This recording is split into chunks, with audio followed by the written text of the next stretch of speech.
मेहुल को खुफिया एजेंसी से खबर मिलती है कि एक बड़े नेताजी ने अपनी ताकत का फायदा उठाकर देश का अरबों रुपए स्विस बैंक में जमा कर दिया है। मेहुल को 3 नेताओं पे डाउट जाता है तो वो एक एक करके तीनों के घर जाता है। यह है पहले नेताजी का घर, यह है दूसरे नेताजी का घर और यह है तीसरे नेताजी का घर। मेहुल तुरंत समझ जाता है कि स्विस बैंक भेजने वाले नेताजी कौन हो सकते हैं। नेताजी 3 का घर तो बड़ा नॉर्मल सा है, लेकिन इतनी महंगी बाइक और इतनी महंगी कार, जरूर कुछ गड़बड़ है। नेताजी के बारे में जानने के लिए मेहुल उनके गांव जाता है और थोड़ा गांव में घूमता है समझने के लिए कि गांव में कितनी तरक्की हुई है। इंटरेस्टिंग, नेताजी इतनी बड़ी पोस्ट पे पहुंच गए और अपने गांव के लिए कुछ नहीं किया। तभी मेहुल का ध्यान एक बहुत ही सुंदर बंगलों पे जाता है। इंटरेस्टिंग, इन सब झोपड़ के बीच में इतना सुंदर घर।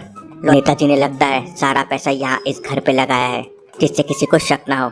शहर में बड़े नॉर्मल से रह रहे हैं, मामले को और समझना होगा और नेताजी के खिलाफ और सबूत इकट्ठे करने होंगे। मेहुल घर के अंदर जाता है और नौकर से नेताजी के बारे में पूछता है तो नौकर बताता है कि उसे कुछ नहीं पता है। यहाँ अक्सर नौकर बदलते रहते हैं, वो नया है और नेताजी तो सालों से शहर में रह रहे हैं। मेहुल को उसकी बातों पे एकदम यकीन नहीं होता। मेहुल फिर घर से बाहर आता है तो उसे 2 लोग दिखते हैं। क्या आप बता सकते हैं दोनों में से मेहुल किसके पास जा सकता है पूछताछ करने के लिए? मेहुल बूढ़े आदमी के पास जाएगा क्योंकि नेताजी तो सालों से शहर में रह रहे हैं, तो बच्चे को तो कुछ खास पता नहीं होगा। मेहुल बूढ़े आदमी के पास जाता है और नेताजी के बारे में पूछता है तो बूढ़ा आदमी बताता है, बेटा क्या बताए, वो नेता और मैं सेम क्लास में थे। वो बहुत बदमाश था। गांव का सरपंच बनने के बाद उसने अपनी जेब भरना शुरू कर दिया और फिर अगली बार एमएलए बन गया और उसके बाद शहर चला गया। इससे ज्यादा मुझे उसके बारे में कुछ नहीं पता है। मेहुल ने रिकॉर्डर ऑन कर रखा था और सारे सबूतों को रिकॉर्ड कर रहा था। मेहुल और सबूत इकट्ठा करने के लिए घर के पीछे साइड जाता है तो उसे वहाँ एक बड़ा सा हिंट मिलता है। इंटरेस्टिंग, घर के पीछे ये बड़ा सा गोडाउन कैसा, और यहाँ ट्रक के टायर्स के निशान है। अब नेताजी तो शहर में है तो यहाँ ट्रक क्यों आया होगा, जरूर कुछ गड़बड़ है। मेहुल फोन निकालता है और सारे सबूतों के फोटोज ले लेता है। तभी मेहुल को पास में एक बच्चा खेलते हुए दिखता है। क्या तुम बता सकते हो यहाँ ट्रक कब कब आता है? तो बच्चा बताता है कि हर दूसरे तीसरे दिन पे यहाँ एक ट्रक आता है और बड़े बड़े बॉक्सेस उसमें से नीचे उतरते हैं। मेहुल वहीं रुक जाता है और ट्रक आने का इंतजार करने लगता है। उसी शाम वहाँ एक ट्रक आता है और बड़े बड़े बॉक्सेस ट्रक से नीचे उतरते हैं और गोडाउन के अंदर जाते हैं और थोड़ी देर बाद ट्रक खाली हो जाता है और वहाँ से चला जाता है। मेहुल गोडाउन के सामने आ जाता है। गोडाउन लॉक्ड है। गोडाउन को ओपन करने के लिए ये मैचस्टिक रिडल सॉल्व करना होगा। बस 2 मैचस्टिक मूव करके इस इक्वेशन को फिक्स करना है। तो सोचिए और मुझे बताइए कौन से 2 मैचस्टिक आप मूव करेंगे। सिंपल है, 3 की मैचस्टिक को ऐसे मूव करके आप 5 बना सकते हैं और दोनों मैचस्टिक को मूव करके 2 5 हो जाएंगे और 5 + 5 हो जाएगा 10। मेहुल इक्वेशन करेक्ट करता है और गोडाउन ओपन कर लेता है। लॉजिक, मेहुल गोडाउन के अंदर जाता है तो वहाँ बहुत सारे बॉक्सेस रखे हुए होते हैं। मेहुल एक बॉक्स खोलता है तो देख के शॉक हो जाता है। बॉक्स पूरा पैसों से भरा हुआ था। Interesting, very very interesting. मतलब नेताजी सारा पैसा अपने गांव के घर में जमा करते हैं और फिर स्विस बैंक में जमा कर देते हैं।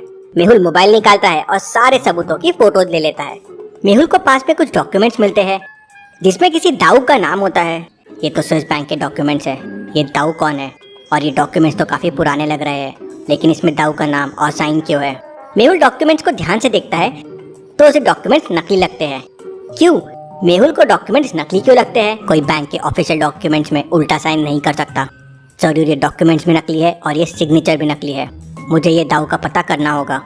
मेहुल अपने खुफिया सोर्सेस से नेताजी के दोस्तों का पता लगाता है तो उसे दाऊ का पता चल जाता है।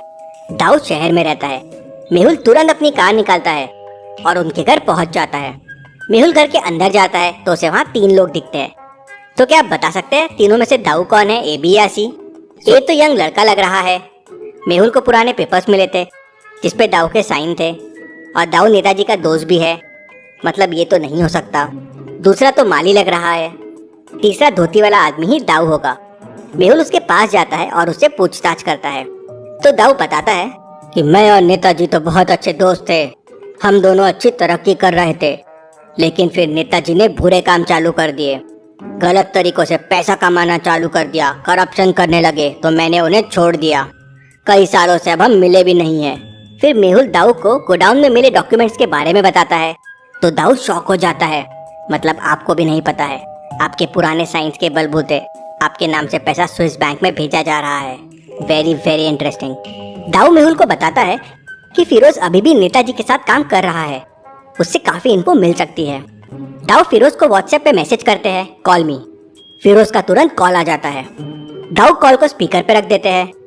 नंबर देखते से मेहुल समझ जाता है कि फिरोज भी नेताजी के साथ स्विस बैंक मनी ट्रांसफर में मिला हुआ है, लेकिन कैसे? नंबर का कोड देखिए, +41 है। ये स्विट्जरलैंड का कोड है और स्विस बैंक वही है, मतलब फिरोज से काफी राज खुल सकते हैं। दाऊ फिरोज से पूछते हैं कि वो वहाँ क्या कर रहा है, तो फिरोज बताता है कि वो 500 करोड़ रुपए यहाँ जमा करने आया है। मेहुल ये पूरा कॉल भी रिकॉर्ड कर लेता है। 500 करोड़ रुपए, इतनी बड़ी रकम इंडिया से वहाँ पहुँचा दिया। ये नेताजी बहुत बड़ा गेम खेल रहे हैं।